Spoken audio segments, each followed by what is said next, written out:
নবীজি সাল্লাল্লাহু আলাইহি ওয়াসাল্লামের পুরো জীবনাদর্শকে আমরা 6টা শিরোনামের ভেতরে নিয়ে আসতে পারি।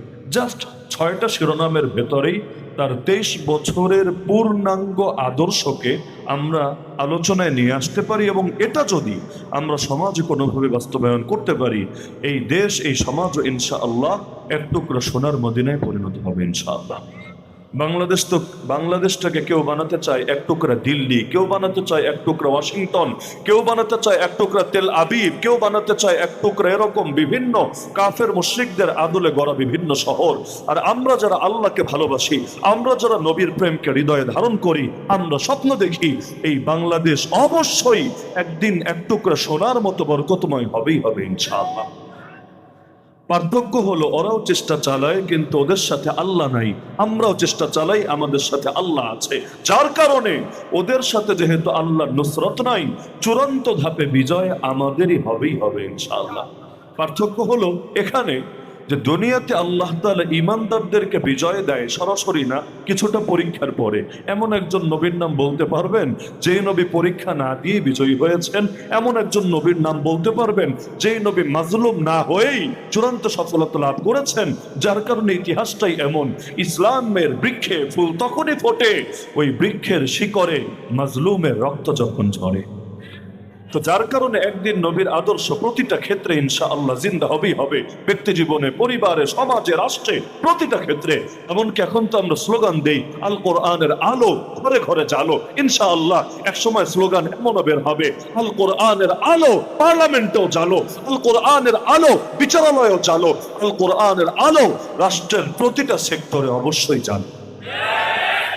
আমার নবীর জীবনাদর্শকে যে 6টা শিরোনামের অধীনে আমরা আনতে পারি, প্রথমে মূল শিরোনামগুলো বলি, তারপর প্রতিটা বিষয়ে সামান্য ধারণা দেওয়ার চেষ্টা করবো ইনশাআল্লাহ। 1 নম্বর শিরোনাম হলো ঈমান এবং আকীদা। আল্লাহর নবীর জীবনাদর্শকে বুঝতে চাইলে 1 নম্বরে যে বিষয়টা সবার উপরে আসবে সেটা হলো ঈমান এবং আকীদা। আল্লাহ রাসূল সাল্লাল্লাহু আলাইহি ওয়াসাল্লাম হেরা গুহায় ওইহে আসার পরে যখন রবের পক্ষ থেকে আদিষ্ট হয়ে দাওয়াত শুরু করলেন, এই যে মক্কায় তিনি 13টা বছর থাকলেন, কিসের দাওয়াত দিলেন, কিসের মেহনত করলেন? আপনি যদি একটু ইতিহাস ঘাটেন দেখবেন রোজাকে ফরজ করা হয়েছে মদিনায়, হজকে ফরজ করা হয়েছে মদিনায়, যাকাতকে ফরজ করা হয়েছে মদিনায়, জিহাদকে ফরজ করা হয়েছে মদিনায়, খেলাফত প্রতিষ্ঠিত হয়েছে মদিনায়, মদ নিষিদ্ধ হয়েছে মদিনায়, পর্দার বিধান এসেছে মদিনায়, এমনকি 5 ওয়াক্ত নামাজ এটাও এসেছে মদিনায় যাওয়ার কিছুদিন আগে, মক্কার শেষের দিকে মেরাজের রাত্রিতে। তাহলে এর আগ পর্যন্ত নবী করলেনটা কি, নবী বললেনটা কি, নবীর মেহনতের মূল প্রতিপাদ্য ছিলইটা কি, নবীর দাওয়াতের মূল ফোকাস ছিলই কি? সেটাই হলো ঈমান, সেটাই হলো আকীদা। যে ঈমান ছাড়া কোনো ব্যক্তি কখনোই মুক্তি লাভ করতে সক্ষম হবে না। ঈমান হলো সংখ্যার মতো, আমল হলো শূন্যের মতো, জিরোর মতো। যদি সংখ্যা থাকে তাহলে জিরোর বড় দাম আছে। 1ও যদি থাকে, 9 বাদ দেন, সর্বোচ্চটা বাদ দেন, সর্বনিম্নটাই নেন। 1-এর সাথেও যদি একটা 0 হয় 10 হয়ে যায়, 2টা লাগালে 100 হয়ে যায়, 3টা লাগালে 1000 হয়ে যায়। যত বাড়বে তত এর গুরুত্ব এবং এর সম্মানও বাড়তে থাকবে। লেকিন সংখ্যাটা যদি উঠিয়ে নেওয়া হয়, এরপর 0 0 0 0 0 এভাবে হাজার হাজার লক্ষ লক্ষ কোটি কোটি শূন্য লেখা হয়, এই শূন্যের কি দাম আছে?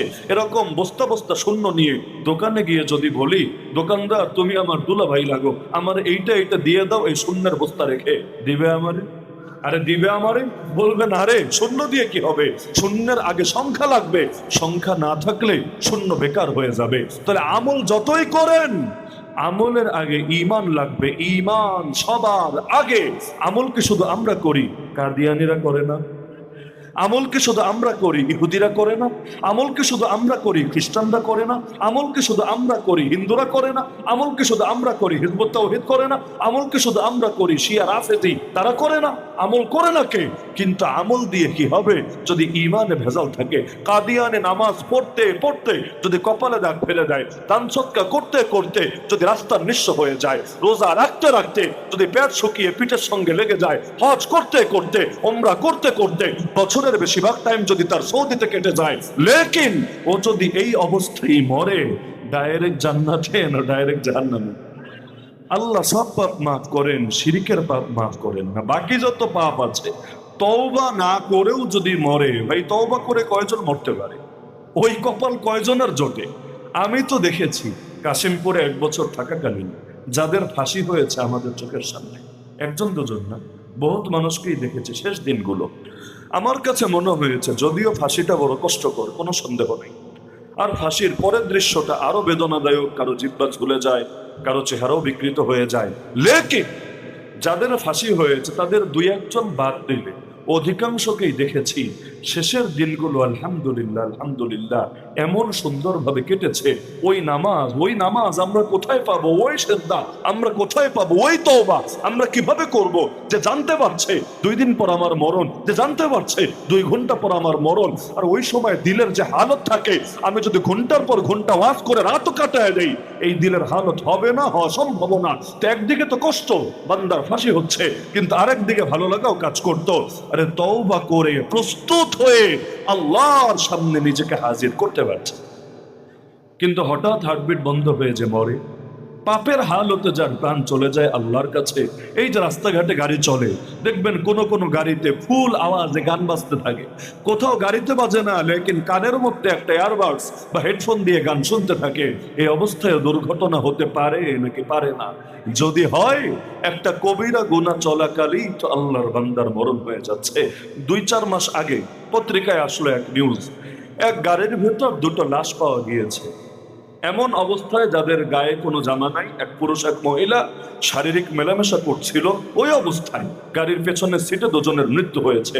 পরবর্তীতে সাংবাদিকরা ঘাটাঘাটি করে দেখলো মূলত তাদের ভেতরে পরকীয়ার সম্পর্ক ছিল, স্বামী স্ত্রী না, পরকীয়ার সম্পর্ক ছিল।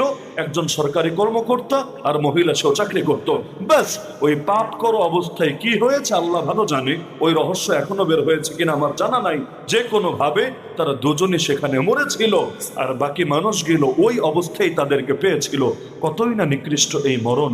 আল্লাহ আমাকে আমাদের সবাইকে এরকম নিকৃষ্ট মৃত্যু থেকে হেফাজত করুন। কত মানুষ ভাই রাতের বেলা পাপ করতে করতে ঘুমায়, ওই ঘুম যদি কোনোদিন না ভাঙে, তার মরণটা কেমন মরণ হলো, আর কিয়ামতের দিন কোন মুখ নিয়ে দাঁড়াবে আল্লাহর সামনে। তাহলে দুনিয়াতে বহু পাপী তো আছে, লেকিন কারো ঈমান যদি ঠিক থাকে, কিয়ামতের দিন বহুত পাপীকে আল্লাহ নিজ দয়ায় বা নবীর সুপারিশে মাফ করবেন, এক মুহূর্তের জন্য জাহান্নামে না ফেলে। যেমন হাফেজে কোরআন, এই যে মাদ্রাসাগুলো থেকে তৈরি হয় প্রতি বছর বহুত হাফেজে কোরআন, হাফেজে কোরআনের সুপারিশ আল্লাহ রাব্বুল আলামিন এমন 10 জনের ব্যাপারে, 40 জন অনেকে বলে কিন্তু সেটা দুর্বল বর্ণনা, এমন 10 জনের ব্যাপারে কবুল করবেন যাদের ব্যাপারে ইতিমধ্যে জাহান্নামের ফয়সালা হয়ে গিয়েছে। শহীদের সুপারিশ আল্লাহ এরকম বহুজনের ব্যাপারে কবুল করবেন যাদের ব্যাপারে জাহান্নামের ফয়সালা হয়ে গিয়েছে। নবীজির সুপারিশ আল্লাহ এমন বহু বান্দার ব্যাপারে কবুল করবেন যাদের ব্যাপারে জাহান্নামের ফয়সালা হয়েছে।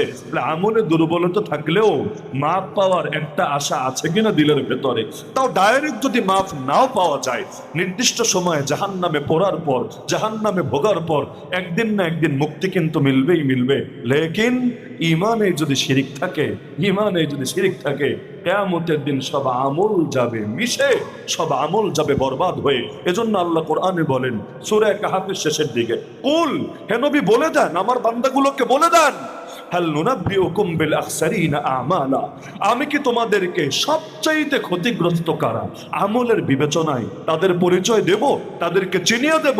এরপর আল্লাহ বলছেন নবী বলে দেন, এরা হলো ওই সমস্ত কপাল পোড়া আল্লাযীনা যাল্লা সাইয়ুহুম ফিল হায়াতিদ দুনিয়া ওয়া হুম ইয়াহসাবুনা আন্নাহুম ইহসিনুনা সুনআ, যাদের দুনিয়ার জীবনে সব আমল, সব মেহনত, সব চেষ্টা বরবাদ হয়ে গিয়েছে, অথচ তারা ভাবতো তারা বড় নেক আমল করছে। এরা কারা?